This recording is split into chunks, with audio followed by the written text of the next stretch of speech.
Thank you for joining Associated Luxury Hotels International for this episode of Beyond the Meeting Room. Named as the 2025 Central Region Gold ASBE winner by the American Society of Business Publication Editors and earning a Silver Adrian Award in broadcast audio from the Hospitality Sales and Marketing Association, Beyond the Meeting Room is hosted by ALHI's President and CEO, Michael Dominguez. Each episode, ALHI shares candid conversations on a variety of topics to enhance your personal and professional life. Portola Hotel and Spa is California's premier meeting and event destination. Set within the picturesque backdrop of a spectacular coastline and historic Monterey, Portola features 60,000 square feet of flexible meeting space with the adjacent Monterey Convention Center and 60,000 square feet of outdoor event space. Leading the way as the Central Coast's first LEED certified hotel, Portola is the destination's premier environmentally friendly property. Reflecting unparalleled coastal luxury, the AAA Four Diamond Hotel offers 379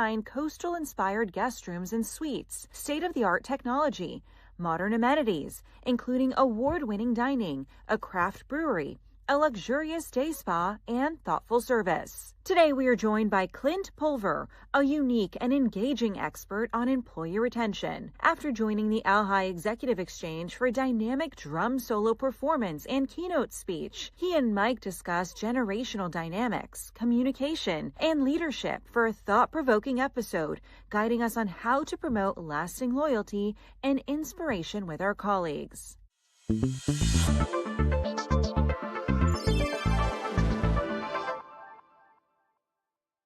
Well, good morning, Clint, and thank you for joining us on this episode of Beyond the Meeting Room. I was really excited to have this conversation, and I do mean that because I was fortunate enough to see you just not too long ago in Las Vegas as you joined us for one of our events, and I will tell you your message was brilliant, but your delivery was even better, and that's what I think makes it unique and memorable is that you delivered something in such a great way, and I can't wait to be able to share that with our rest of our audience on the podcast. So thank you for taking the time, sir. It's an honor to be here. Thank you, Mike. Yeah.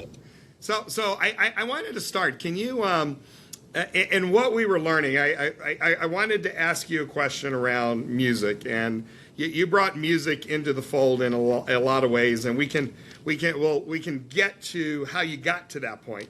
But I really wanted to talk to you. There's something to me about music, and I wanted to get your opinion. There's this thing about music that moves us and puts it into our memory like nothing else. And I know that's even true when I hear songs of when I was in high school. I get a whole different emotion that I get. But what does music mean to you? And music I used to say, and especially in today's environment, Clint, I think music is a universal uniter. Mm-hmm. You know, when I'm sitting there listening to you play the drums, and we're all doing that in this room, nobody's thinking about who I voted for or what my political view is. We're just all loving music, and I think it's a great reminder that there's more in common we have as human beings than we have uncommon, and I think sometimes that's lost, but music is one of those few things I think that's a kind of a uniter in that regard. 100%, and music has the ability to, it's not just a sound, it's an emotion. Yeah. And as a drummer, I mean, there's a reason why we sit on, as drummers, a stool, but we call it a throne. It's called a drum throne. And as a drummer, you're kind of the king or the queen, if you will, of the emotion. And we control that through the rhythm. We control that through the backbeat. We control that through the timing. And if you have a heartbeat, you have rhythm. And everybody walks, you know, right, left, right. So I think it's in our DNA, it's in our core. And when you feel that emotion, whether it's listening to jazz music or rock music, heavy metal, fusion, well, whatever clicks with your soul, I think it is that soul connection. It is that emotion, and we all relate to that in some way, shape, or form. So as a drummer, it's a very sacred privilege as someone who creates music, creating that emotion in a way that it moves people and it connects people, and to some extent helps people forget about the realities of life, and for that moment you become free, if you will. Yeah, it's funny because I love that you talk about the rhythm. It's a word I use quite often, especially from a leadership perspective. Like when we start something new or you start a new role, I always tell people it's going to feel clunky until you get your rhythm. There is a rhythm, and there is a heartbeat that I always talk about because I can feel it. I know when I'm in rhythm, and I know when I'm off rhythm. and just from a work perspective, sometimes it's just everything is just clicking, and then all of a sudden it's going to take me a few weeks to get back in rhythm sometimes.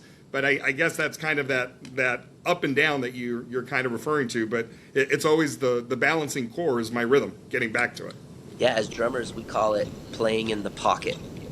You're in the pocket, and it's just, you're just locked in, you're zoned in. You're not doing something flashy, you're not overplaying, you're not underplaying, you're just dialed. And our job, right, as drummers, again, is to serve the music. And when you're playing in the pocket, that you're doing everything to serve the team, right? You're serving the bass player, you're serving the guitarist, but you're also serving the audience in the pocket. So I totally agree with what you're saying. God, I love that. I guess we're leaving everybody in the middle, or moving everybody into the middle of the story. I want to talk about you becoming a drummer and your interest in a drummer. But what stood out to me, and I had a conversation yesterday, Clint, that I think this kind of relates to your message. But they were asking me about my history, and it was somebody I knew that worked with me, back in my past life. But they talked about my leadership philosophy and how I was viewed. And it's funny because I saw the post yesterday, and their takeaway was simply that I said, as a leader, your job is to make sure your people are seen. Mm-hmm. And that is where I wanted to have you share a little bit of your story about somebody and you talk about the moment, creating these moments. And those moments when they're creating, you can't create the moments without seeing your people and really understanding what their needs are. Can you share a little bit about that? And I'm not as good to remember your teacher's name, but you mentioned this teacher more than once. But share that story with our listeners, because I think that is just such an important piece of why we're here right now. Yeah, you bet. So in school, I was a kid that always had a hard time sitting still. I still have a hard time sitting still. And I would just move. I would tap and tap and tap. And everybody saw the issue. They saw that as a problem. They saw the annoyance of that. I got teased. I got called the twitcher and the tapper in school. And it continued to happen until one day I had an educator, one of my teachers, who looked at me as I was tapping and said, "Hey, young man, I need you to hold still. I also need you after class. We're going to have a conversation." And I remember thinking, this is it. Like, I'm getting kicked out of school as a 10-year-old. And the bell rings, class dismissed, everybody leaves, and it's a completely empty room, minus me and this teacher. He sits me down in the back and he goes, "Listen, do you know why we're talking?" And I said, I think I have an idea. It's usually the only reason anybody talks to me is because I can't sit still. And he goes, "You're kind of on the list. You tap nonstop. You do it in my class and you do it in everybody else's class." He said, "But I've watched you, though, and you write with your right hand and then you tap with your left hand. And then you can switch the pen and you write with your left hand and then you tap with your right hand." And he said, you have this independence with your hands." And he said, can you tap your head and rub your belly at the same time?" And I could do that. And he said, "Can you switch that?" And I just back and forth. And he looks at me and he goes, "Listen, I don't think you're a problem. I just think you're a drummer." And he reached back in his desk and he opens up the top drawer and he took out my very first pair of drumsticks. And he created a moment and he put them in my hands and he said, "Listen, I want you to just take the sticks and keep them in your hands. Let's see what happens." And that was over 25 years ago. And I can honestly say that moment, from that moment to literally just yesterday, I tried to keep my promise to my teacher and keep those sticks in my hands. And I've been a professional drummer for over 25 years and have toured and recorded and played with some amazing artists. My whole life became a better story because of a moment and the perception of a leader who decided to see what was right. Right. Where it was very easy to see all of the things that were wrong. I think that is such an amazing story and an amazing lesson for leaders, that is our job. You know, our job is to, and it's funny because again, I was having this conversation yesterday, and Clint, it was so far back in my career because it's now 10 years, but it's a conversation that this person's bringing back up to me. And actually, he said, you were the only leader that I ever worked for that actually asked me, what do you want to do? Yeah. He goes, everybody was telling me what I needed to do, Mike. And he goes, you're the only one that actually asked, what do you want to do? So I can help you get there. But let's start there. And to me, that's such an obvious question if you want to be intentional and if you really want to see people. Yeah, I know you do a lot of work with companies and such, and you work on, you know, leadership and such. How often do you see that, or how often do you see the gap? Is there a surprise to you that there's not more of that? And I say that without criticism. I think everybody's busy, and until somebody tells them this is what you should be doing, they don't quite understand what the role really means. Totally. And sometimes it's hard to see the picture when you're in the frame, right? Oh, I like that.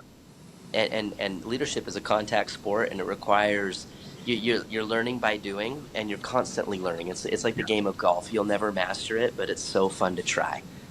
And when you remember, it really is fun. The ability to influence, where you realize that your job as a leader, you're not there to pull people. You're not there to push people. Like you said, Mike, your job is to walk with people. Walk with them. Yeah. I want to advocate for you. I don't want to just develop you. And so my background in research world comes from 6.5 years of being the undercover millennial. So I would go undercover into organizations, into hotels, into hospitality suites, into luxury venues as someone who was looking for a job. And I'd walk up to the front desk, I'd walk up to the bell staff, I'd walk up to the cleaning staff, I'd walk up to food and beverage, I'd walk up to just everybody, and I'd say, hey, I'm just thinking about applying to the hotel. Before I did, I want to know what's it like to work here. And the employees would kind of get quiet, you know, they'd look around, and then they would tell me everything. They would tell me the bad. And I got to see that gap, because then I would work with the leadership, and many of the leaders were like, no, we're doing great. No, that's fine. Or they had all these skewed problems of everything that the employee needed to do differently. And I realized that there's a perception of leadership and a perception that leadership has versus a reality of an employee's experience. Because usually there's no incentive for an employee to walk up to a boss and to really tell them what they think. Like, to really look at them and say, hey, listen, every time we win as a team, you take all the credit. Or every time we lose, like, you just keep blaming everybody else, Steve. Like, they're not going to tell you that. There's no incentive. And so the magic was found when we would go in and we would find not so much the toxicity, not the disengagement, not the dissatisfaction, but what was magical is when we would go into those properties, we would go into those places, those workplaces, and we would find the response of, I love it here. I love it here. I love it here. And then to figure out why. What were those leaders doing to create that kind of response? And that was the magic of all of the research. And it's still true to this day, and one of the coolest things I've ever had the opportunity to be a part of. That is, I remember you talking about that, and I think that is really cool because that is real research. Mm-hmm. And it's as candid as you can get and unfiltered as you can get. And I really do enjoy that. And you know, like I'm a firm believer, and we are focused on culture here, but not just with words. It's real here, and we believe in that. And it's interesting because I have a very simple philosophy. You know, culture in its simplest terms is the worst behavior you're willing to accept. Yeah. Because that's the baseline. Yeah. And I see too many leaders that won't deal with it. And our culture is very simple, and it's more complex, but in its simplicity, we will be kind to each other and we will respect each other. Period. Yeah. And if you can't be kind, you won't be here. And I always talk about that because I'm like, that's not a high bar. I'm asking you to be nice. Yeah. It is not something that should be hard to achieve. But the reason I do that, Clint, is I think too many companies personally, they do so much training and so much focus on how we're going to treat our customer Yep. And by us talking about how we treat each other, I never have to worry about how we treat our customer. Correct. Because this is our behavior every day with each other. 100%. And I think that's where some people aren't focused enough on. Let me focus inside, and maybe it's a little Pollyanna in nature, but I believe if you focus on the inside, the outside will take care of itself. Totally. But you focus here first. Yep, and simplicity is the ultimate sophistication. Da Vinci said that. And I think sometimes in leadership, I see it often that we do overcomplicate it. And I've done this now. I have 698 organizations, and I've interviewed over 11,000 employees undercover. And after you do so many interviews, you start to see the trends. You start to see the things that really moved the needle when it came to culture. And the reality is most of it's pretty simple. It's not rocket science. Like, it really is very simple. There's simple, practical things that, man, I will add this too to what you said, Mike. How you change a culture, you just get good at doing small things consistently over a long period of time. And those small little changes, those small little, whether it's a mission statement, those small little initiatives, whatever it is, if you get good at doing that consistently over a long period of time, you're going to change a culture for good or for worse. So it's amazing how simple it really can be. Yeah, when you talk about simplicity, when you just said that, what made me think is, I'll go back to a golf game. How do I get better at my golf game? Is just doing the simple things better over a long period of time. 100%. Any sport, anything, any instrument I was going to play, you just get better by doing the small things better every time. So it really is simple when you say it that way. It is simple, but I will add, and I think this is where people struggle, you have to be intentional with your time. And that is where I think people kind of falter. I have a simple question, Clint, that I ask people around leadership, because I'm sure in your research, if you're asking people what's your most important resource or asset, it's going to be our team members. Everybody, most leaders would say that. So I always have one question for leaders. Does your time reflect that statement?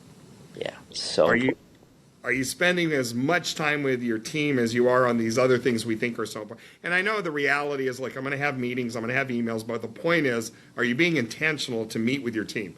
Are you being intentional to have real conversations with your team? And I think that's an opportunity for people, because it takes intentionality.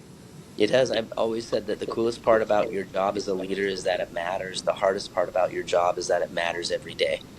And so that consistency in how you show up. And, sometimes with leadership, we can get so focused on, the financial affluence of our business, the product, the sale, the customer service, that we forget the importance of time affluence. Yeah.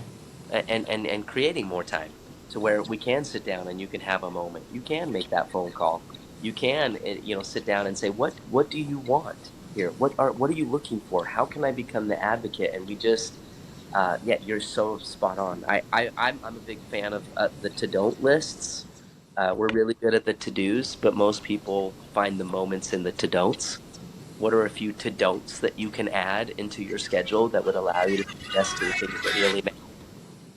Yeah, that is, I think that is so important, because I'm finding, and maybe it's just, it's experience and age, but the older I get, the more I realize how valuable time is. And I tell everybody it's our greatest resource. And it's the one thing I think we're most loose with. And it is our greatest resource. And I'm getting more disciplined about making sure my time is well placed. Yes. And because I have to. And we just had this conversation about, I travel every week. And I have people ask me, like, how do you keep it? Because my energy and what you see, this is who I am. But they're asking, how do you do that as much as you travel? And I'm like, I make really good choices. And I'm usually in my room, even if I'm going to do dinner with people, it's like, well, we got to do a 6:30 dinner, because I'm in my room by 8:30. Totally. I'm not out late, and I watch what I consume. And I know alcohol is not going to help me sleep well. It doesn't mean I won't have a glass of wine with dinner, but that will be the extent of it. And I'm going to bed. I've gotten better at that. And, when you're young, it's like, it's kind of a badge of honor. I can go. And as I get older, I'm like, that's just stupid, because it's not healthy. It's not good for my sleep. It's not good for my wellness. It's not good for my well-being overall. but I do realize I can control my time. And I think too many people make the excuse like, I can't. Yes, you can. But we're afraid to tell people, no, I'd rather do this. And what I have found, some of my best clients are like, oh, thank God, I'd rather just go have room service. You know, they too would like to just go have some time alone. Yes. To be able to think and breathe. But time, I just think is so precious. And I guess I'm even getting more reflective because, you know, I lost my best man from my wedding. I've been married 37 years and lost him in 6 months. You know, brain cancer took him very quickly from us. Yep. And you realize, like, it's one of those shaking moments where I made the comment, you know, when Rudy was turning 65 years old, he never thought he wasn't going to live to be 66. Correct. And that is this take this time and do things that you want to do with it, because it is fleeting, you know. Yep, it's one of our greatest commodities. Yep, and I think at the end of your life, you'll be surrounded by two things. You're going to be surrounded by the woulda, shoulda, couldas, or the do it, did it, done it's. And much of, you know, you can live a life of success or you can live a life of significance. And I have found that the most significant moments in my life usually happen because I said no to a few things so that I could say yes to the things that actually matter. Oh, I love that, Clint. And I'll add to that. I think by focusing on the significant, you will have a life of success. Correct. It is what gives you success. Twofold, yes. Yeah, without a doubt. Okay, I want to ask you about a little bit about your music, because you mentioned you've got to play with some really cool bands, and you've done some things. What was your favorite? And I don't mean favorite band, favorite tour, but genre. What's your favorite, or was there an experience that was your favorite in that environment? Yeah, I mean, all the arenas and the touring and stuff there are some very cool rock star moments in all of that. But I look back on my career and the significant, when we talk about significant moments, I started a college drumline at Utah Valley University called the Green Man Group. And it's a spin-off from the Blue Man Group. And we all dress in green spandex, full body costumes. Nobody knows who we are, and we don't talk, but we just can shred on the drums. And I started that with me and my two roommates in college back in 2010, and it is now a world-renowned drumline. And the coolest part about it is every year it provides 26 full tuition scholarships for drummers every year. And you take that over the course of when it started to where it is now, and that's a lot of kiddos impacted. That's a lot of educations paid for. That's a lot of moments that now get the opportunity to go off and to live a better story. And so out of all the things I've done, that's something I'm the most proud of, and still to this day that they're rocking. Look them up, the Utah Valley Green Man Group.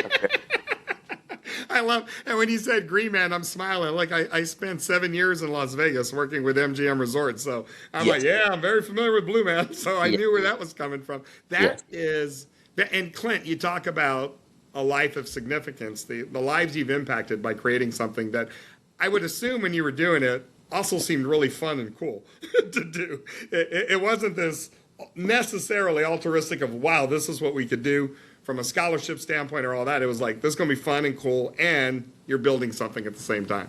Well, it taught me the importance of vision, and you know, I think more people need to dream more while they're awake. I didn't say that. I think Mark Twain says that. But right. Dream more while you're awake. And it started in class. I was bored, out of my mind. I had nothing to go. And I just started doodling. And I drew these characters, and they were green, and they had like this basketball vibe, and they were in jerseys and had basketball shoes, and they wore these aviators, and they had the wristband and the headband. And I just created this as an image. And then I took it to the university president, and I said, hey, I have an idea. And they, at the time, they were promoting that you graduate not just with a degree, but with a resume. Right. And I said, President Holland, I said, I want to add this to my resume. And he looked at it and he said, let's do it. Let's do it. And he just believed in me. And what went from just a piece of paper to now what it is today, it was a very cool moment to show me just the power of vision. And when you surround yourself with the right people, what can happen? And then when you do it with the right intention to just better the world, my whole Right. focus, my whole mantra is it's not about being the best in the world, it's about being the best for the world. And Oh, you try to do that, and it's just strap up, and it's a really cool way to live a life. yeah, yeah. I was raised with the same mentality, and that is all a tribute to my mother, where she completely drilled it into our heads that your job is to make the greatest contribution that you can while you're here, and, Yeah. and it was a contribution to others. It wasn't a contribution to ourselves, and she not only impressed that upon us. I mean, I saw what that looks like with my mother, that all she does is things for others, to the point that I always have to remind her, Mom, it's okay to be at 80 years old. It's okay to be a little selfish. You Yeah. can do some things for yourself now. Yeah. But I could not agree more, Clint. And I think that's, if we all remember that is our task while we're here, Yeah. it's to help others through this journey. I think the world becomes just a little bit of a better place, and maybe a little bit of a kinder place, if we can all start marching in step the same way. 100%. Yeah. And I didn't mean that as a pun at all. It just To came the out that beat, way. to the beat of the drum, Mike. Speaking my language. You talk marching band, and I'm like, marching in step. No, no, that's not where I was going, but No, probably subconsciously it is, because you I put it love in it. my I head. love it. Spot on. I love it. So let me ask you, how did you go from the music side with your vision to what you're doing now? Training and teaching and speaking. How did that come along? Yeah, so I actually wanted to be a helicopter pilot. That was the ultimate goal. Then I had an eye disease as a young kid, and I was going to go blind. I found out I was going to lose my eyesight at the age of 30. And so I went back into music, knowing that I was going to lose my sight. But then in the music world, I was on tour, and I also wanted to have a family. I wanted to be a dad. I wanted to be present. And I saw tour life, and when you're on tour, you're on tour. Like, there is no coming home. And I thought, man, this is not the way to raise a family or to be a future husband and father. And so I ended up going to college, and I graduated with a 4-year degree. I went right into the medical field, and I actually worked in medicine for 5 years. And I was in the orthopedic room as an orthopedic specialist. But I just wasn't totally fulfilled doing that. And in college, there was a quote shared with me by a professor, and the quote was by Oscar Wilde, and it changed my life. The quote says, "To live is the rarest thing in the world, for most people merely exist." And I felt like every day I was just existing, and I didn't feel like I was living, right? And also Mark Twain talks about there's 2 important days in a person's life: the day you're born and then the day you figure out why. And I just Yeah. felt like I'm not here on this earth to do what I'm doing now. And it came to a point where I was in a conversation with 3 of my buddies, and I said, would it be crazy? Is this a wild idea that you could find a job that allows you to do 3 things? And I call them the 3 Ps: passion, purpose, and the ability to provide. Yeah. So passion, meaning it intrinsically fills you up. It's something you love to do. If you had 3 hours on a Saturday, like, you would go do this. You just love it. It fills you up. At the end of the day, if you were to do this, you're not so much tired as you are fulfilled. Purpose, though, is about doing something bigger than you, right? It's not just all about you. It's about being the best for the world, doing something that adds value to others. And then that 3rd P was provide, to be able to provide financially in a way that makes ends meet, right? Where you're not just surviving every day, but you can actually thrive in a way that financially makes sense.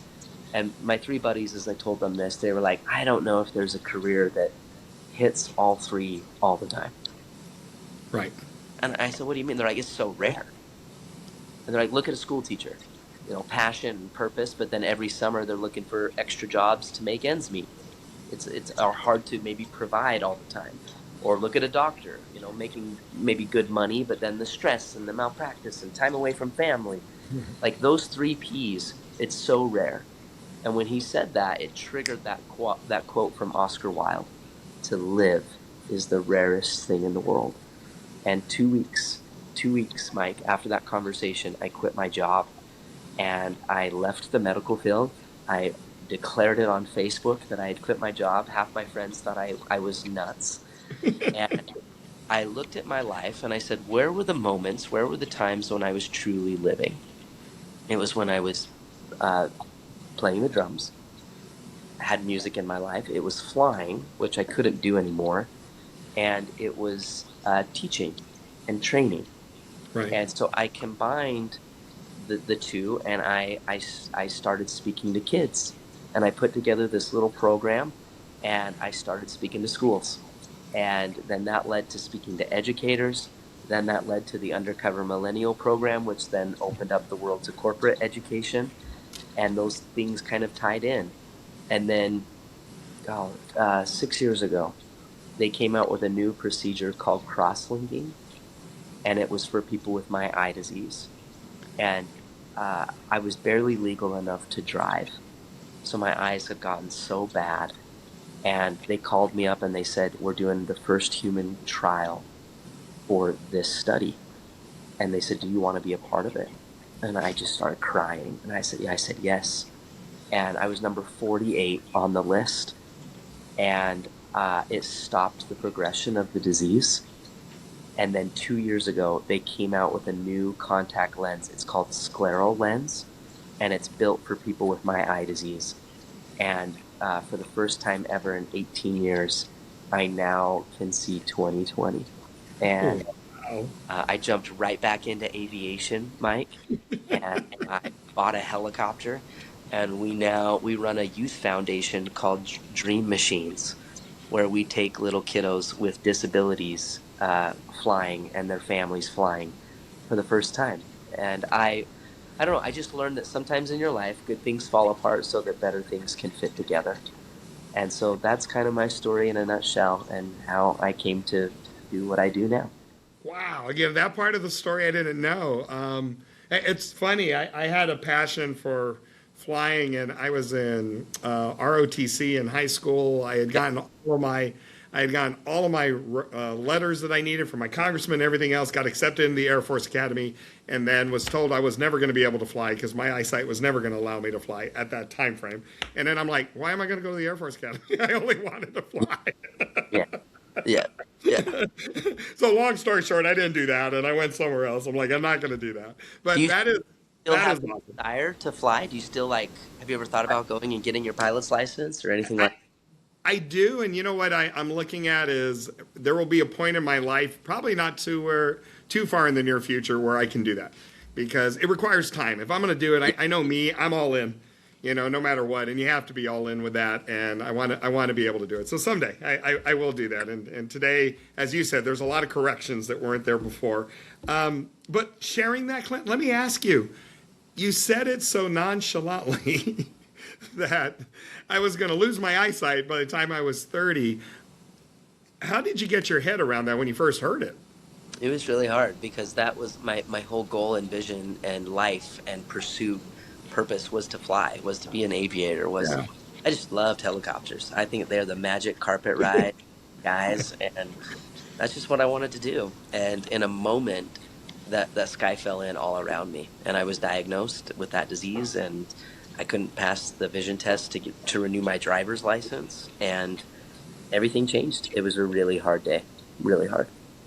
Yeah, but how do you stay positive, or how did you come out of that with a positive mindset? Because I know it's not immediate, and I know when we have these talks and kind of where we're at, some people think like, oh, we're just made with iron, and no, we all deal with things, and you had to deal with that. But I look at you and how positive you are, and your mission still was, how do I make a difference for others? Everything you've been doing is, how do I make a difference for others? What advice do you have for people in staying in a positive mindset with those kind of obstacles? I think, for me, in full transparency, like at the core of it, it was my faith in God. It was a belief in something bigger than me, that I know and believe that God is the great orchestrator. And as I have faith in him and choose him and try to live and follow him, that he would make my life a better story. So that's a very honest and real answer. Yeah. But then it was also, I think there's spiritual angels and then there's physical angels. And I had a lot of physical angels in my life. So my mom and my dad, and their encouragement and their kindness and their support, and then mentors. There's a reason I think to this day I speak so much about mentorship. Right. Where I had other individuals come into my life, whether it was Mr. Jensen or it was, I worked in hospitality as a bellman for a long time, and I had a bell, I write about him in my book. His name's Lee the Bell Captain. He was another significant mentor in my life. Right. These other people that just, what they did is they helped me see further than I could on my own. They showed me potential. They showed me possibility. They helped me to see my worth, right? The picture inside the frame. And so little moments like that over time, it was just the association with astonishing people that allowed me to go, maybe there's more to this life. Maybe there's more to me. I'll tell you, it's a great reminder for those listening that I personally think we have a responsibility to be those physical angels. And that's our goal, to look at those opportunities where we can help. And I look at it right now, Clint, and the way I say it within our company, it's like we've got a lot of people just dealing with life. Yeah. And it's parents that are sick, or losing a parent, or a sibling, or a loved one that's sick, or somebody battling cancer. And it's all of it. And I'm always reminding ourselves that everybody has life going on. So, by the way, if for that one split moment, if it's out of their normal behavior, maybe they didn't dot the I or cross the T exactly what you wanted, could you just give them a little grace? Because you don't know what's going on in people's lives. And I have found, just by listening sometimes, by just knowing that you care, you become that physical angel that you talked about. And totally. I think you're spot on, Mike. And I think that we tend to, even sometimes in leadership, like we try to live in the world of absolutes, right? And just the simple fact of, I've seen leaders where they just learn to ask maybe. Yeah. Like the question maybe. Like, well, they're not doing their job, or no, they haven't showed up yet. Like, maybe there's something more. Maybe there's something that's going on, right? Yeah. You're either going into a hard time, you're either having a hard time, or you're about to go out of a hard time, right? Like, everybody's fighting a battle that you have no idea about. And when we take a moment to just say, before we run to an absolute on someone's performance or lack of performance, I think just asking, maybe there's something else going on. Maybe I need to change. Maybe there's something else happening in their life. Yeah, the power of maybe. It's an important reminder. Oh my God, I love that. And, and I love what you said, because I think why I've been really good at what I've done in my career, and it didn't matter what role it was. I was always really good about one thing. I deal really good with gray. Yeah. I don't deal with absolutes. And when I'm presenting on the industry, and you've seen when I talk about economy and what's going on with it, when I present, I always tell everybody, if you think you've got it, if you are convinced you have it figured out, you're wrong. You're Correct. Absolutely wrong. Yep. I study this every day, and I'm still like 90%. I think I got it because of the research, but Yep. I'm not certain, and I'm not absolute. And if you're absolute, you're in for an awakening. Yeah, I just believe that. Leaving some room for maybe. I love it. I love that. And thank you for sharing, because look, I am a faith-based individual as well, and it's what anchors me. And we joke, specifically with Ashley, our chief sales officer. I always tease Ashley. I go, God said, they always say God won't give you more than you can handle. I go, he's getting close. He's getting so I go, and at certain times, I think God has a really wicked sense of humor. Yeah, really high threshold.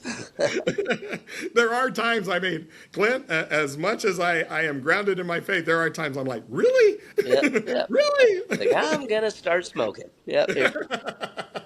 So funny. Now, I love sharing that, because I think we've been talking about this openly. I am very encouraged that I see it with athletes more. I see it with more celebrities, where people are openly starting to talk about their faith again. And I think it's important to be able to say, and I've said this, like, I'm faith-based. I'm not saying you have to be.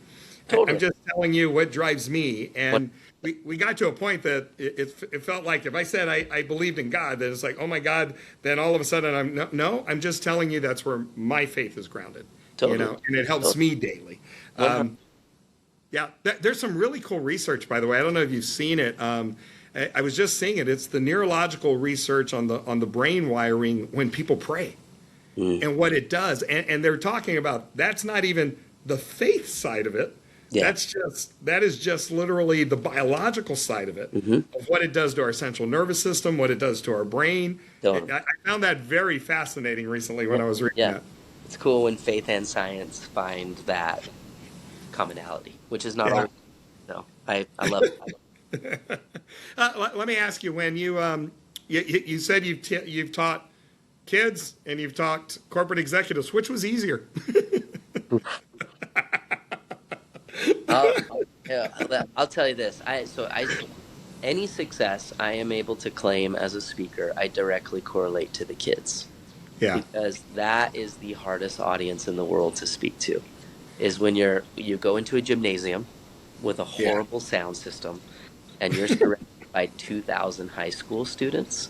Yeah. And you have to entertain, engage, and try to inspire that audience you got 45 minutes. I call it the Raptors cage, because they will eat you alive. They really will. But they are also the most honest audience, and when you earn their attention, when you earn that, there's nothing better. Still to this day, I'll tell you this, Mike. This is a cool story. People will ask, like, what's the highlight speaking gig or speaking moment or speaking event? And although ALHI was amazing, I will say there's one that maybe tops it just a little bit. And I was speaking to a bunch of high school students. At the end of the event, all of these kids come up and they're hanging out. We're asking questions. And this girl comes up to me, little girl. She's probably, I'd say she was a sophomore in high school. And she has tears in her eyes. And she says, here. She says, take it. Take it. And there's this little note card in her hand. And she goes, I don't need it. Take it. And I said, okay, thank you. And then she just walked away. And I kept talking to the kids, eventually ended up going out to my rental car to drive to the airport. And I remembered that I had that note in my pocket. And so before I started the car, I took the note out and I unfolded it. And it was her suicide letter. Oh, my God. It was the suicide note that she had written that morning. And it was that little reminder. And it was on that day, Mike, I promised myself, I said, I will never stop speaking to the kids. I don't do it as much anymore. Now we speak to a lot of corporate audiences, but I still, 4 to 5 times, I still speak to kids just because of that young lady and that moment. And they are a hard audience, but man, they're still kind of my favorite audience. And I learned a lot from them. And they taught me how to be funnier. They taught me how to be quicker. They taught me how to tell stories better. And I love the generation that is in school right now. The younger generation. They're amazing. And I just refuse to be that older generation that dogs on the younger generation. I think they're amazing, and I see so much good in them. And I am who I am as a speaker, even as a dad, as a husband, so much because of what those kids have taught me. So. I am glad I asked that question, because that is just an amazing story. And I couldn't agree with you more. I am so encouraged with this younger generation, and it's something my wife and I, when we're on the weekends, we'll be at a mall, and I make her, I just say, stop and watch. Clint, there is not a single teenager that is on their device. They're talking to each other. They're walking. They're engaging. They're being, I'm almost saying they're old school. Yeah. And it's so cool to see. And I go, and then everybody that's on their devices, 40 years plus, and they're on their devices and not talking to each other. And it's like these kids are just being kids. Yep. And I actually made this joke recently. I go, I kind of figured it out. Like, we're impressed we learned how to use the technology. They've had it all the way along. They're unimpressed. They're kind of bored with it. Yep. And they only use it where they need to use it. And that is a little of a differential. I'm encouraged. And there's some latest data that I didn't report at our exchange, but there's some data around schools. These kids, there's a pop of almost 3 million in vocational schools. Yeah. And they're becoming electricians and plumbers. And then I hear, I mean, you talk about timing and the way the world's coming together. If we were trying to build data centers when the millennials were coming out, we wouldn't be building data centers because they didn't want to build. And we have a generation right now that wants to build. And again, I'm not dogging on any generation. I'm just the timing of it all. We have a generation that wants to be plumbers when I need to cool these systems. It means I need plumbers and I need electricians. And Jensen with NVIDIA recently said, the next millionaires will be plumbers and electricians because I will pay them whatever they want to get my building built, you know? And it's something that AI, you know, right now, like it can't replicate. It can't. Yeah, seriously. Yeah. It is one of those things that it is, you're always going to have plumbers. You're always going to have, you know, electricians. I just think it's beautiful that we have a generation that wants to do that. And we've gotten away from this stigma. Look, you went to school, I went to school, but it felt like you had to go to school. And I think we got away from, some people just want to learn a skill. Let them go learn a skill. Yeah. It doesn't have to be a 4-year university. It's like, let's go be, you know, I have 2 nurses in my family. They learned to be a nurse, you know, that was the skill they learned. And I think we almost made that taboo that if you didn't go to a 4-year college, there's something wrong with you, instead of saying, back to your passion and purpose that allows you to provide. It's like, okay, I have a passion around working with my hands. I have a passion around being mechanics make $500 an hour. Go be a mechanic. Yeah. I would encourage it, you know? 100%. And even I just saw a study that was published like 2 weeks ago, and it talked about the trend of flip phones coming back into schools. Yeah. And that kids are like, that's like the hip. It's like, oh, you have a smart, like, I just flip phone. Just call me.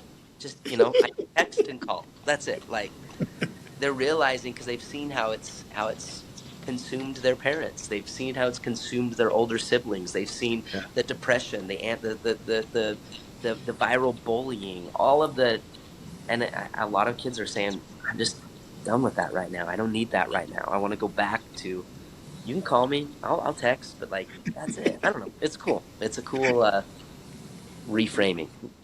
Yeah. Wait till they try their first text, Clint, with that little phone that's going to take them 10 minutes to get done. I know. 1, 2, 3. Okay, there's the A. 1, 2, 3. There's the. Yep.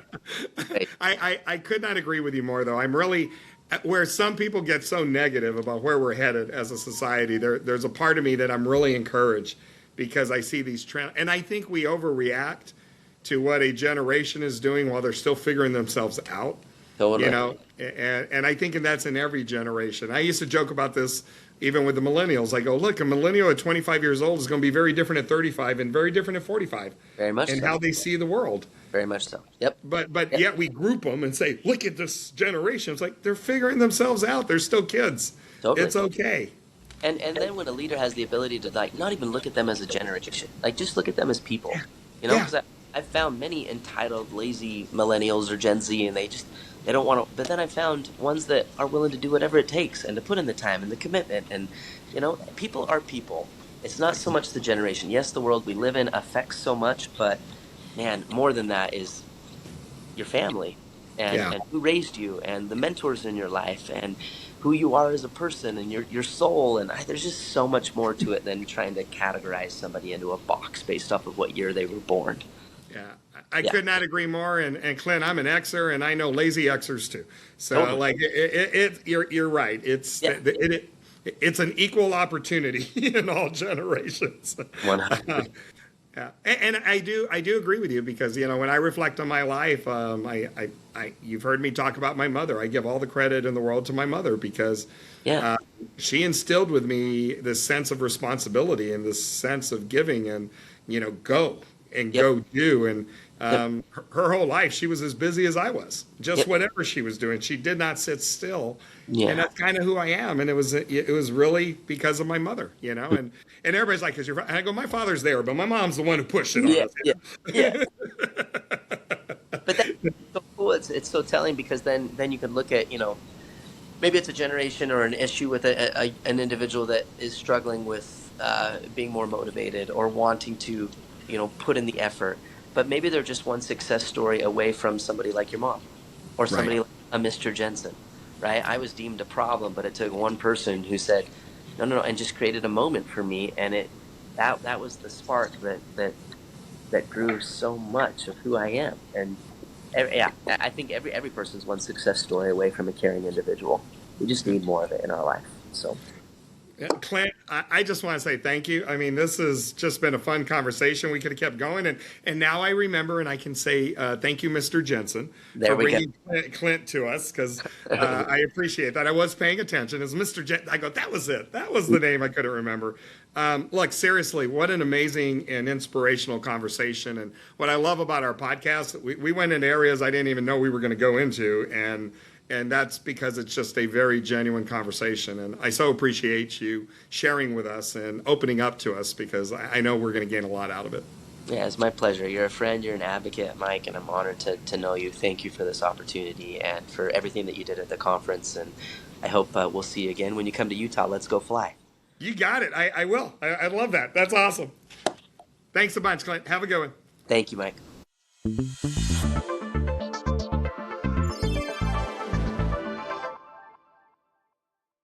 Thank you for listening to Beyond the Meeting Room, presented by Associated Luxury Hotels International. ALHI is a global sales and marketing organization representing the finest luxury hotels, cruise lines, and destination management companies. For the latest industry news and to see ALHI's robust portfolio, follow us on LinkedIn and check out our website at alhi.com. To learn more about Clint or to book him as a speaker, visit leadingauthorities.com. Portola Hotel Spa is California's premier meeting and event destination. Set within the picturesque backdrop of a spectacular coastline and historic Monterey, Portola features 60,000 square feet of flexible meeting space with the adjacent Monterey Conference Center and 60,000 square feet of outdoor event space. Leading the way as the Central Coast's first LEED certified hotel, Portola is the destination's premier environmentally friendly property. Reflecting unparalleled coastal luxury, the AAA Four Diamond Hotel offers 379 coastal-inspired guest rooms and suites, state-of-the-art technology, modern amenities,